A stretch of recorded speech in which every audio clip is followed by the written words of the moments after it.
Hey there, this is Joshua Porter with another episode of the Elite Seller Show. Today's guest is a good friend of mine. His name is Ian Smith. So if you don't know anything about Ian, he is the CEO of Evolve Media. He has a massive YouTube channel that you can easily check out. Just go hop on YouTube, type in Evolve Media. That's Evolve Media. He does everything from off Amazon marketing, rebate strategies, chatbots, Google ads, Facebook ads, etc. He's a really good friend of mine, and I'm glad to have him here today. Today, in this segment of Swift Kicking the Ads, we're going to be talking about 3 strategies for off Amazon marketing. So, Ian, I'll let you take it from here.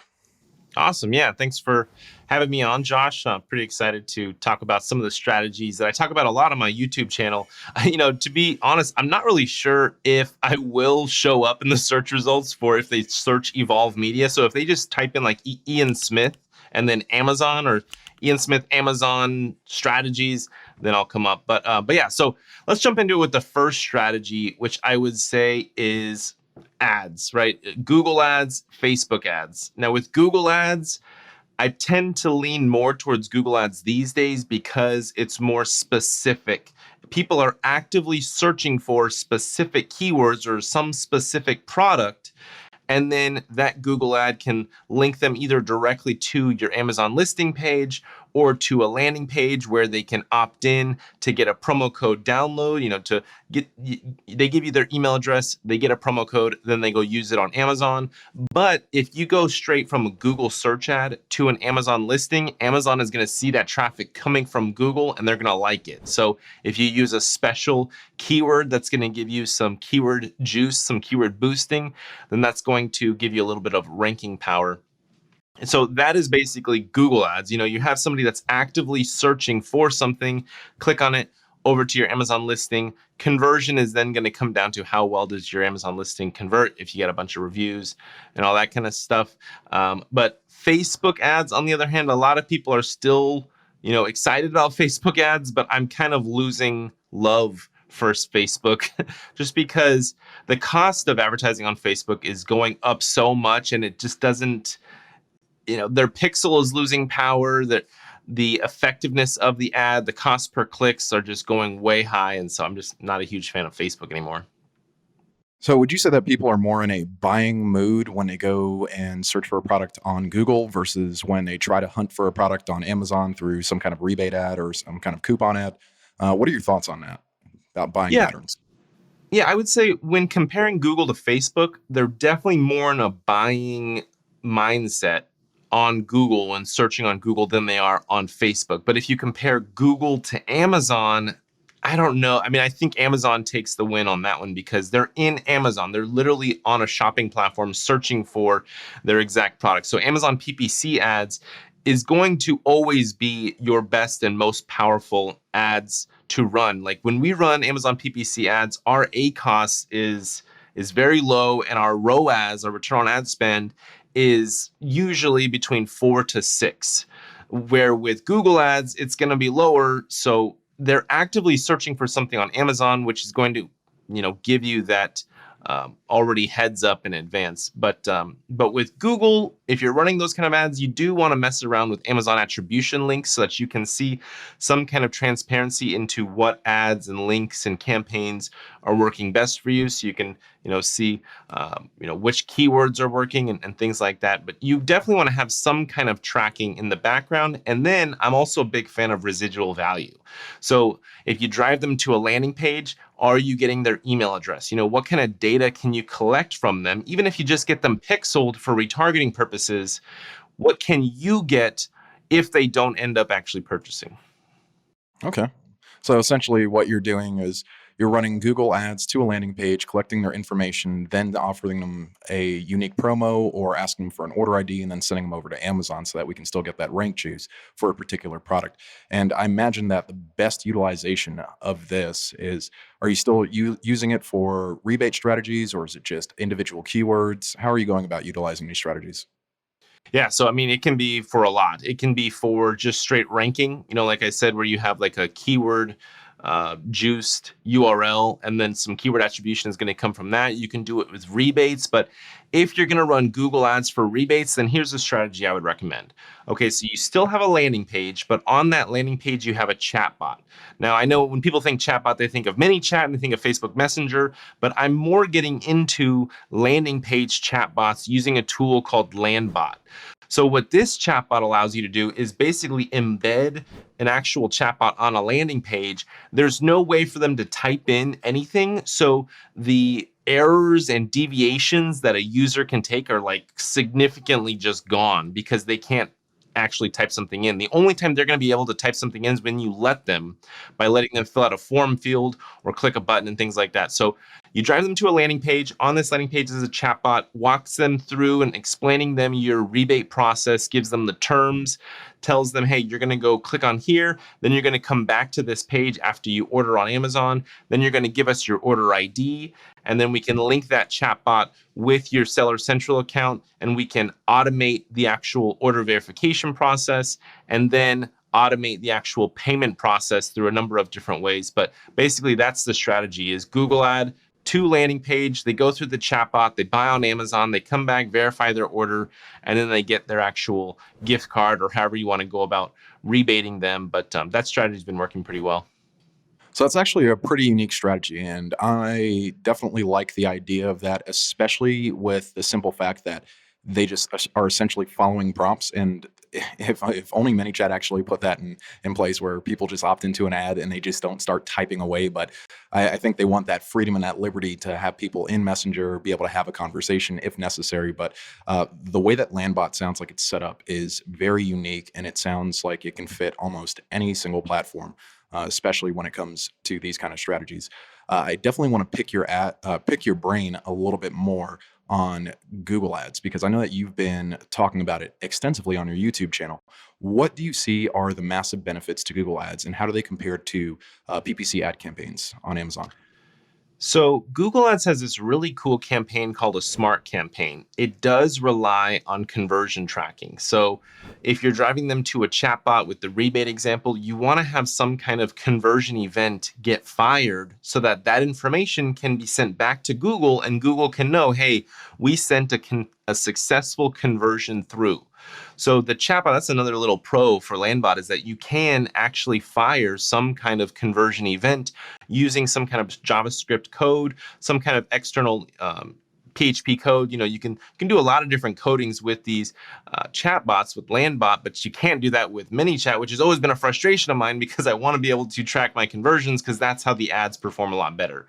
So that is a beauty of using Google and this Landbot, chatbot, landing page bot, is that you can track conversions, and then you can run a Google Smart campaign.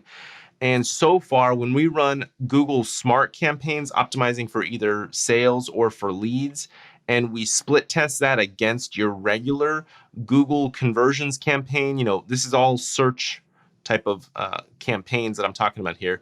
But whether it's just a Google conversions campaign where you're just targeting certain keywords, these smart campaigns have worked like 90% of the time, have gotten us lower cost per conversions, a much higher click-through rate. With Google Ads, average click-through rate that you're going to look for is about a 3%. With these smart campaigns, man, we're getting like 6 to 10% click-through rates, which is going to drop down your cost per click.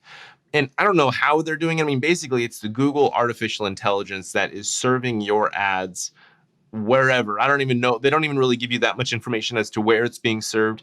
You really are limited on the amount of keywords that you can actually put into this kind of campaign. You can literally only put in like 7 to 10 keyword phrases, where with the old school way of Google campaigns, you can put in like hundreds of keyword phrases, and you would then do like a phrase match or an exact match. But I really am loving these smart campaigns, but you do need to have some kind of conversion tracking capabilities. Okay. So obviously, built-in conversion tracking is not all the way there in Google as of yet, especially with this 3% click-through rate that you're talking about on Google Ads. What I've noticed with my own click-through rate on Facebook ads when I run my own campaigns, either for myself or for my clients, is that I get around a 3% click-through rate on that. I want to talk about the cost per click versus Google and Facebook. And why do you see that it's going up on Facebook and also going down on Google? Man, with Facebook, it could be a lot of different things. And I'm just speculating here, but like one thing could be I believe a lot of people are leaving Facebook. I believe Facebook as a platform is kind of dying. It's not as high traffic numbers. And this is just, my personal opinion. The data could definitely show something else, but I believe not as many people are spending as much time on Facebook consuming content. When you look at TikTok, YouTube, Instagram, all these Twitter even is kind of making a bit of a comeback. So people are spending their time consuming content on these other platforms. So if they're not spending their time on Facebook, then it just comes down to supply and demand. There's not as much supply there for Facebook to run ads on users, but the demand is still pretty much there. I mean, there's a lot of advertisers and companies that still want to run Facebook ads. So when you look at supply and demand, there's not as much supply and there's a higher demand, then that's going to increase the cost of your reach, because Facebook ultimately charges based on impressions or ads served. They don't charge on the cost per click. So it's just more expensive to reach people through Facebook now and also Instagram. Then it's also going to come down to your campaign objective. So if you're using a conversions campaign versus a traffic or a reach, or you're going to see a much different cost per click on those different campaign objectives. You run the traffic campaign optimizing for link clicks, and you'll get a very low cost per click, like 30 to 50 cents, but it's just not quality traffic. I mean, we've spent thousands on running traffic campaigns, and our cost per actual conversion, like a cost per purchase, is pretty high. It's not that great. So usually we do like to run Facebook conversion campaigns, optimizing for either add to carts, purchases, initiate checkout, something like that. Some kind of conversion event that's going to happen a lot so that we can get a lot of data back to Facebook. But we're seeing issues there as well as far as data getting back to Facebook, because Facebook has been going through this changeover and transition with their pixel. Now you need to link a domain. And I believe that their pixel is not firing as good as it used to. We used to get so much more, like when we would look at website visits versus actual pixel activity on just in the events manager, you look at the actual pixel activity. Now you're seeing a big discrepancy between, okay, there was 1,000 website visitors and there was 800 or 500, pixel page views actually fired. So there's a lot of reasons for it, but this bottom line is I'm not the biggest fan of Facebook anymore these days. Yeah, I don't blame you. A lot has changed on Facebook over the years, especially with everything that happened in 2020. That definitely affected the way that people advertise. A lot of ad accounts were getting shut down, especially for Amazon sellers. And that was just a massive frustration. But then a lot of people were spending a ton of time on social media. So the conversion rate definitely did go down. But the shakeup has been permanent, and it has affected a lot of businesses, and it's affected a lot of other platforms. I do want to talk to you about the uniqueness of the Google Pixel. What makes it stand out to you versus the Facebook Pixel? Well, Google conversion tracking, you can use Google Analytics. And when you put Google Analytics on your landing page or on your website, and then you combine Google Analytics with your Google Ads account and you kind of connect those, I believe you're getting a lot more transparency between the data, the visitors, the demographics, the age, the gender, like all kinds of information on the people visiting your website through Google Analytics that you're not getting with Facebook.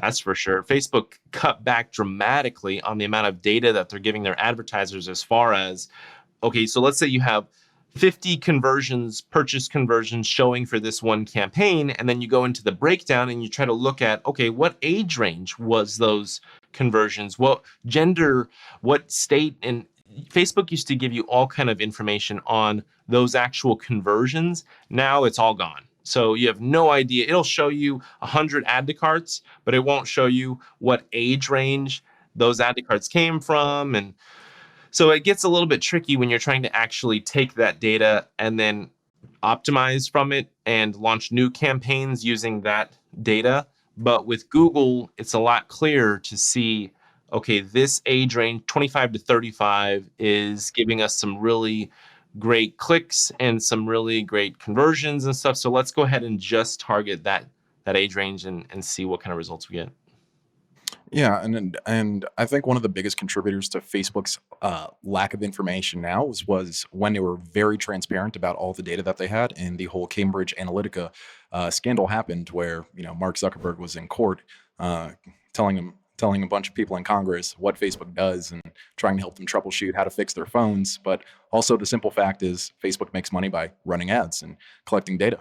Um, an interesting fact is the rise of other social media platforms and how they are stealing away ad traffic from Facebook, and it's actually transferring in other places. What do you see as the next emerging marketplace for social media ads? I personally would say TikTok. I think TikTok has made massive gains when it comes to user base and how much time they're taking and keeping as far as attention. So, me personally, I mean, if I go into like my battery settings in my phone and I look at which apps I'm spending most time on, TikTok is definitely up there. I'm a big YouTube watcher, so I do spend a lot of time on YouTube and TikTok. When I go to Facebook, it's really just for a quick check of the notifications, maybe a few minutes of scrolling, and then I'm gone. And then I'm back to TikTok. With Facebook and Instagram, you have to go seek out the information that you want to consume on those platforms. Then you got to follow them, and you kind of have to do a good amount of work to set up your news feed to be some good content that you want to, consume. Well, TikTok serves that up for you. Their algorithm finds that content based on what your likes are and the attention span you've given other videos and your shares. And I don't know exactly how TikTok is doing it, but they're doing really well with serving me content that I really like and enjoy, which is keeping me on their app longer. And they are beefing up their ads platform. I haven't really spent much time on running ads in TikTok just yet. I'm still trying to understand the platform as far as content goes and time on the actual length of videos and how to just best go about growing a TikTok channel. I'm really not even like there yet. I'm still just kind of lurking and consuming content. My main platform that I'm really trying to focus on is YouTube. And I think any kind of content creator, if you're trying to grow a business on the back of content, you really should just go all in on one platform. Don't try to spread yourself too thin and like keep your Instagram page updated and your Facebook page updated. I mean, the organic reach on those platforms is garbage anyway these days. You got to pay to play really when it comes to Facebook and Instagram these days. But YouTube and TikTok, you still have some organic reach that you can make and grab some free attention basically. But I mean, even that window is kind of closing. A lot of these platforms are turning into like pay to play. But yeah, to answer your question in a really long way, I'd say TikTok is definitely an emerging platform. That's good. That's good because it sounds like TikTok and YouTube. Obviously, their main form of giving out media is through video, and TikTok is again with everybody's attention span shrinking. TikTok is pushing out video after video, and you can just kind of get into a vegetative state and just consume content. And the same thing with YouTube, obviously, because you can just have videos play consistently and you could just go down to YouTube wormhole. But with Facebook and Instagram, you kind of have to set up the way that you want to have your content served, and it may not always be in the way that you like. Would you say that video is taking the place of static ads and ad copy? And what's your thoughts on the engagement rate versus video and ad copy? Well, I would definitely say it comes down to the platform because Facebook ads, we have seen our image ads do way better than our video ads as far as all metrics, cost per click, click through rate. So, image ads with a little bit of copy. And we've been actually doing some split testing between an image ad with like zero copy, like literally just an image and then the headline copy below it, versus an image ad with some post description copy and a headline. And what's weird is that the image ad with no copy in the post description and just a headline copy gives us the best results so far with our split testing. So it seems like the lesser amount of copy is getting great click to, and I guess I kind of get it. I mean, if it's curiosity driving, if they're wanting to click to then learn more about it, maybe that's why we're getting better clicks and better conversions on those. But what I like about that strategy is that we craft these landing pages to have the best graphics, video, photo, copy, headlines. We really build out these landing pages to have a lot more content than the ad would. So yeah, I want to just get them to that landing page, get them pixeled so we can retarget them and stuff, and then get them consuming the longer form content on that page. Because I believe you can definitely get them to consume more content and get them to stay longer on a page versus an actual ad. Typically, uh, average visits on a website on a page is about a minute and a half. So that's like industry standard that I've seen. People will stay on a page for about a minute and a half. Well, that's pretty good. I mean, if you think about an actual Facebook ad, somebody staring at an ad for a minute and a half, that seems a bit long. But Facebook doesn't share that info, so we have no idea how long people are looking at an ad for. Yeah, I've actually noticed similar results when I run ad campaigns for just any of my clients that I work with or through Elite Seller, is that a static image is working far better than video. And video content on YouTube, on Facebook, if it's not primarily funny or controversial, people aren't really going to stop for it. Especially if you're just running any kind of product promotion ad, nobody's really going to put that much focus and attention into it because it requires them to stop, watch, and then find out more, right? Where something like a static image with just a little bit of description in it, that's enough information right there to get them hooked. And that's a thumb-stopping ad that's going to get them to convert, hopefully, and go through the entire process. What I would like to know in your personal experience is, what do you find the best ways to re-engage buyers afterwards, after a purchase? Man, well, there's a lot of strategies that we do that are a little risky. Just full transparency, they're a little risky because of Amazon's terms and everything. But inserts, it seems like everybody's doing an insert these days, but they forget that inserts are not technically in line with TOS. So Amazon's TOS is you can only communicate with the customer through the Amazon platform. So that's the only communication channel. So any kind of communication outside of the platform is technically against TOS. So a lot of these inserts will say, email our support team if you're dissatisfied, and they give you their actual company email. Or get another item for free by going to this website, or tons of different. So the insert strategy, it definitely works, and it's something that I personally believe every Amazon seller should be doing. But there are other strategies, like you can actually export out your Amazon names and addresses. You can get that data out. It is a little bit tricky, and again, it's not super in line with TOS. So full transparency, it is a risk. But once you get that name and address out, then you can either send them a mail or postcard. You can upload that information to Facebook and create a Facebook custom audience to target them with Facebook ads. You can take that name and address and you can do an email append or a phone number append, and you can see out there in all the directories on the public records and on the internet what emails and phone numbers are associated with this name and address. You can get those, and then you can either email them directly, you can SMS text them directly, you can upload that to Google. Google requires an email and a phone number to actually create their custom audiences. So you can target them with Google ads, but really getting the data out of Amazon is what opens the door to the opportunities of then reaching your customer off Amazon. But if you don't do any of that and you don't pull the data out of Amazon, then really your only option is an insert, right? And if you don't want to do an insert, then you might as well just be okay with Amazon keeping all of your customer information and just having Amazon as a cash flow, just basic cash flow, because you're not doing any kind of like long-term growth from it. And your customer can easily be stolen from one of your competitors with a simple PPC ad.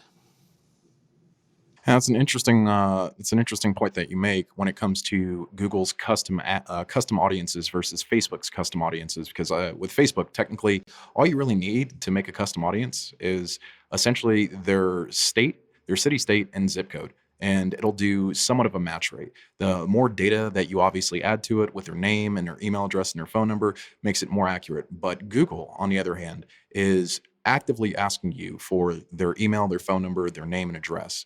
Would you say that Google's audience building platform and their ads is far more efficient than Facebook's, or what are your thoughts on that? I definitely would think so, and it's because like Gmail, like who doesn't use a Gmail account? Like I would say the amount of people that are using Gmail email addresses, man, if I was to put it in, like, if we were to create a big old circle, I would say at least 80% of the emails out there, and I'm just guessing, but like a lot of people are using Gmail. And when you use Gmail for your Google Chrome or for just your email or for your calendar or for all the different suite, they're collecting data on you. So if we throw into Google, hey, here's a Gmail address, then the match rate with that Gmail address has got to be like 100%, right? Because they can easily see that Gmail address and then they would just say, hey, yeah, next time this user is logged in, you can hit them with a display ad, or you can hit them with a text ad inside their actual Gmail, email area. So I would say Google match rate is pretty legit if you can at least provide the email address. Okay. And outside of doing Google match rates and Google audience ads, what are some other ad strategies that you're rolling out that you see to be massively beneficial for Amazon? Are you working with anything in email? Are you doing anything SMS? Are you touching on any other platforms that have a massive social engagement following? Yeah, so email is definitely still pretty powerful, and it's one of the lowest cost ways to reach your customer, but it also requires you to have their email address. Now, if you get them to give you their email address, that's going to be your highest cost way of acquiring that email address, but it's going to be a pretty quality relationship there. I would say it would range anywhere from 5 to 10, even up to like $20 cost per email if you actually get them to opt in. If you do an email append, like I was telling you about earlier, that's going to give you a cost at about 10 cents cost per email record. Now, you do have to have their name and address in order to then append to get their email, but email 10 cents cost per email record. You do have the approach of it being a cold approach. They didn't give you their email, so they may be a little bit more guarded when you try to reach out to them. It may even just bounce. It may be an inaccurate email, or maybe an email that they don't use anymore or something. Maybe it just goes straight to their junk folder. But email marketing is still pretty good, even with all that I just said. SMS marketing is like the Wild West. SMS, to me, like my opinion of SMS these days, is how ManyChat was back in 2018.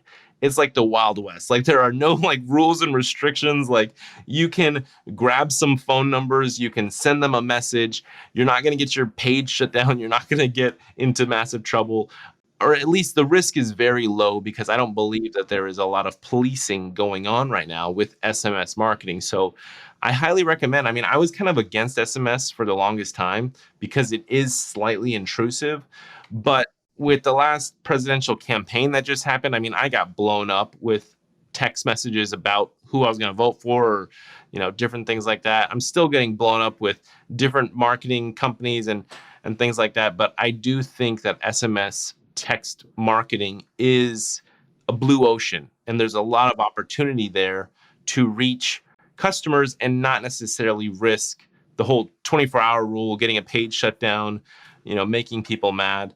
So yeah, I would definitely recommend testing around with SMS, even on a small level. Now, SMS is more expensive than email marketing, just with Klaviyo pricing. If we're just looking at, Klaviyo is one of the few email platforms that also offers SMS. I think I was looking at pricing the other day, and it was going to be about 3 times more expensive for SMS than email. So if you have 1,000 email addresses, and that would cost you $50 per month, and these are just hypothetical, and then you had 1,000 phone numbers, that would probably cost you about $150 per month. So it is expensive to do SMS marketing right now, but your open rate is going to be way bigger, way higher. Your engagement rate, your reach, there's no junk folder with SMS marketing. It's actually going to get delivered unless it's like a landline or something. But that's also how I feel about direct mail marketing. Direct mail marketing is still pretty powerful, but you have to have the right strategy. You can't just hit people one time and expect them to just flood in. With direct mail marketing, you do have to hit them multiple times, and there is not a junk folder in the mailbox. So chances are it is going to get received. Now, they may read it and throw it away right away, or they may read it and then put it on their desk, and now it's on their to-do list, and they walk by it and they see that mailer like 5 times a month or a couple times a week. And so that's free retargeting that you're getting. Or they may just give it to their friend, and now you just got like a free share. So direct mail, I still see some potential with SMS and with email. Those are definitely strategies that should be tested by a lot of Amazon sellers. Yeah, I'm starting to put together the lines on your strategy, and I think it's actually really interesting, especially if you're running a Google ad to a landing page that has a land bot and you ask for their phone number, their email address, as well as their mailing address to send them some kind of special offer. How you can hit them up on all three. So they're essentially expecting this kind of information to come through, and the lifetime customer value that you can get off of that must be phenomenal, especially when you just want to re-engage them over and over again, because now you can hit them up on Google on multiple occasions. You can hit them up via SMS on multiple occasions and email on multiple occasions. How many, or I would say, how many unique points of contact would you say that you'd have to reach out to somebody through a cold blast to get them to engage?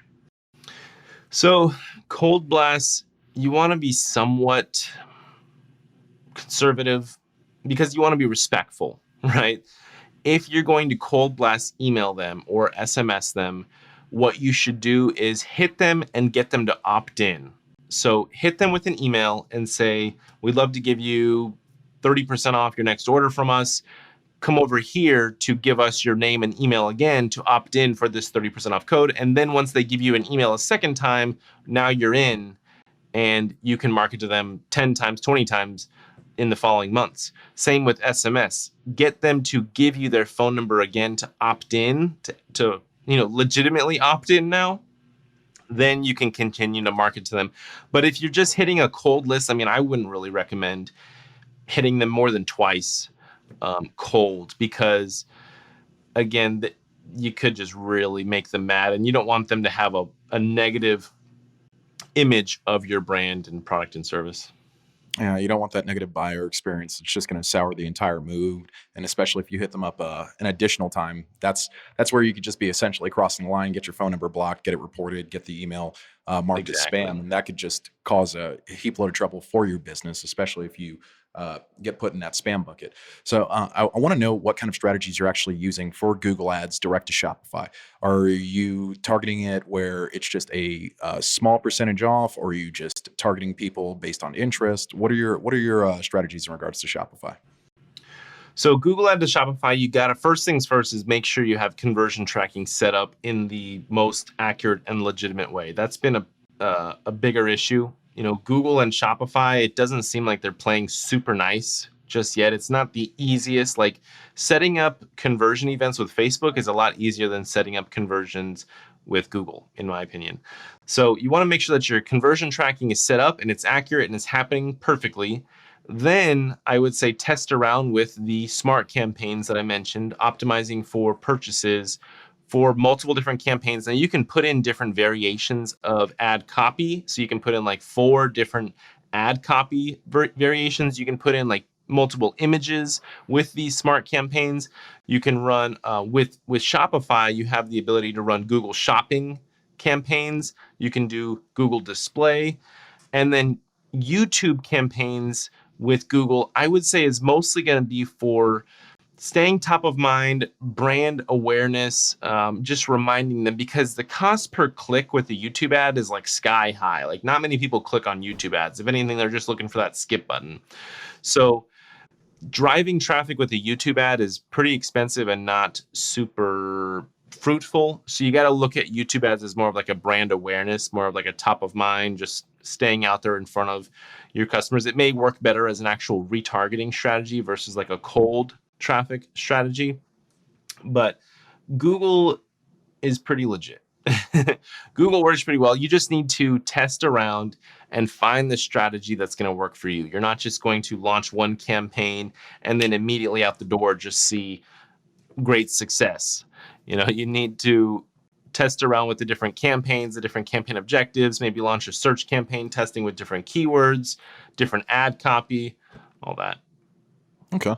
So in your summation on Shopify, you would say that Facebook is probably a little bit of an easier platform to work with when it comes to Shopify ads than with Google. I would imagine, especially with the integrations that Facebook has specifically for Shopify, creating Facebook shops and having that directly go to your Shopify store, that's a little bit of an easier setup, because at that point in time, They already have the brand awareness. They have a Facebook page. They've taken the time to build a shop. They're obviously selling products on it.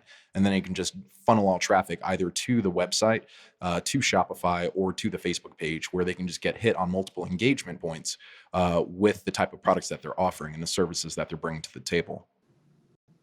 So my opinion on Facebook ads is it's better for retargeting than with cold traffic.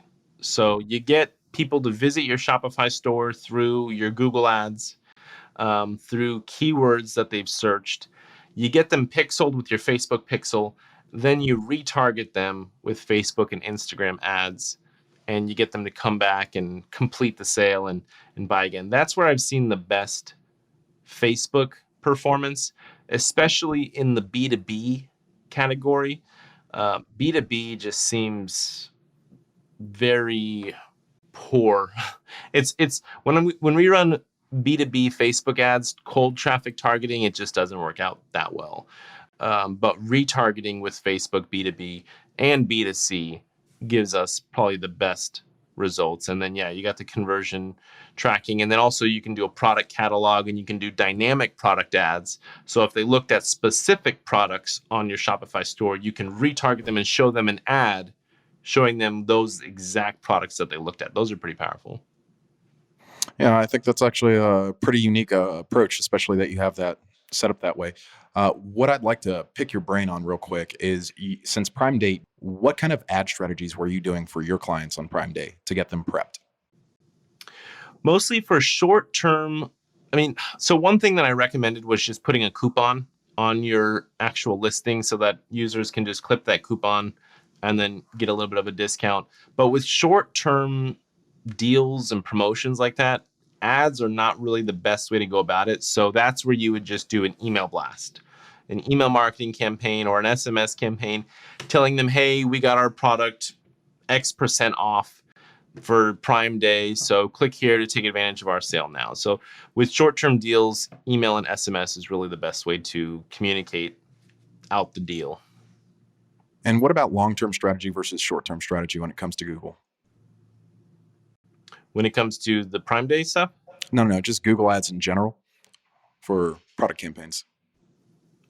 So long-term strategy would be lower spend and just constantly showing up for those search results, those keywords, because that's the thing with Google search campaigns, is that you're at the liberty of the actual search volume of those keywords. And when you look up data on specific keywords, they're giving you the volume of monthly searches. So a specific keyword phrase may have 20,000 monthly searches. So that means that you should run a campaign monthly for those keywords in order to really capture a good amount of people and really capture a wide variety of people. So I would say slow and steady is the Google search strategy. Just make sure that you're ranking high over that period of time. And then if you want to mess around with doing some organic ranking with Google, doing blog posts and stuff, that's a whole nother thing. Me personally, with organic ranking, I like to focus on YouTube,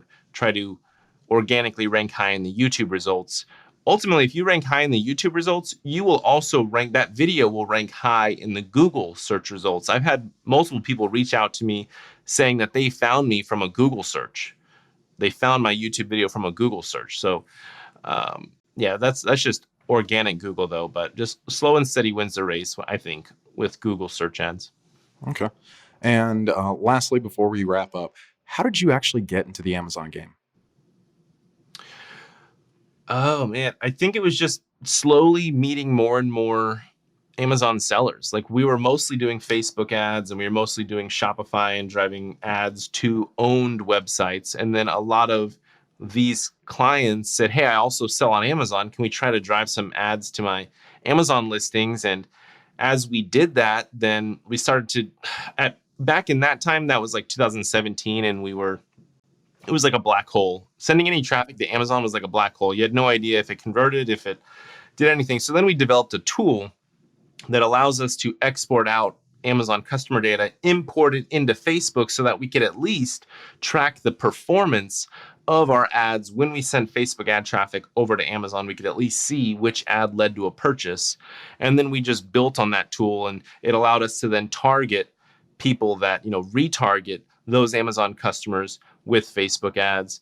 And then now we can actually extract that Amazon data and then offer it, names and addresses, emails, phone numbers, to be able to do outside, the other marketing tactics, not just Facebook ads, but do direct mail, email marketing, SMS marketing, all that.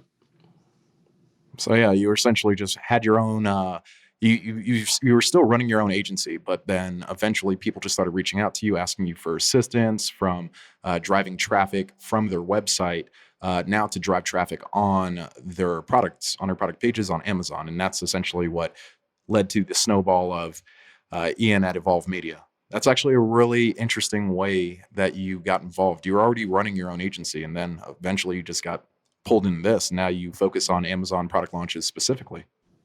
Well, yeah, and as Amazon grew and as more and more sellers were making money, we kind of just followed the money, followed the volume, and the requests of people wanting to rank higher, get more reviews. And so once we figured out, okay, this is what everybody focuses on, these two things, ranks and reviews, let's just figure out strategies and tailor our services to just help them get those two things.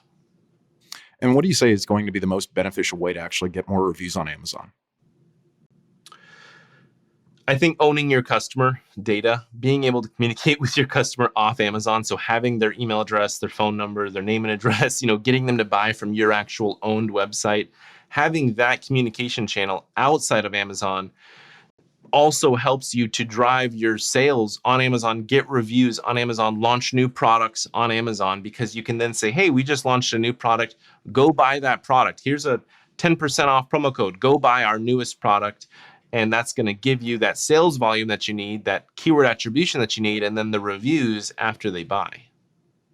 So lastly, I'll just say this. What are your thoughts on rebate campaigns versus product inserts? Obviously, getting product inserts and getting people to opt in through engagement, you're getting those organic purchases versus rebate campaigns where somebody's opting in cold and they may not be the best audience. What's the best way to navigate that tricky parallel where somebody might just only care about your products for free versus somebody that's purchasing a product organically and then you're offering them a small discount for another purchase? I mean, the insert strategy is great if you have sales happening on the front end. Some people just can't seem to get those sales on the front end, so nobody's even getting any insert of any kind. So rebates and inserts can work together really well because, and you don't have to do 100% rebates. You can do a 50% rebate. Let's say your product is $20. You can say, buy our product, get a free $10 gift card, right? And so you're not just chasing the freebie hunters, you're chasing people that are just kind of wanting a deal. But getting experimental with your rebate campaigns, do a buy one, get one free, buy one, get two free campaign where they buy on Amazon and then verify their order. And then you send them out 2 additional bottles or 1 additional bottle, or, you don't always have to even go with the cash rebate offer, but getting creative with it. I think that's what's going to weed out some of those abusers and some of those people that are lower quality customers, is by kind of avoiding the 100% rebate gift card. Yeah, I've actually noticed that's a huge pitfall in the United States. But if you run any kind of ad campaigns in the UK or in Canada, they'll actively jump on a 35, 45, or 55% off promotion. While in the United States, they actually scoff at it. And it's like it's not good enough for them, even though the dollar is strong, but it's still it's more about me versus I'm trying to help you and also help us at the same time. So, with that being said, Ian, I'm so glad I got the chance to have you on this episode of the Elite Seller Show. If you guys are interested in checking out Ian's business, you can go over to evolvemedia.agency. That's EVOLVEMEDIA.agency, AGENCY. You can check him out on YouTube. That's Ian Smith, Amazon. Check him out. He does have some unique services. And if you enjoyed this podcast, which I know you did, definitely come back next week for another episode. You can go check us out at eliteseller.com. That's www.eliteseller.com. And you can put in the code Josh15 to sign up for a 15% off for life promotional offer. And we look forward to having you back next time. Thanks. Thanks a lot. No problem, man.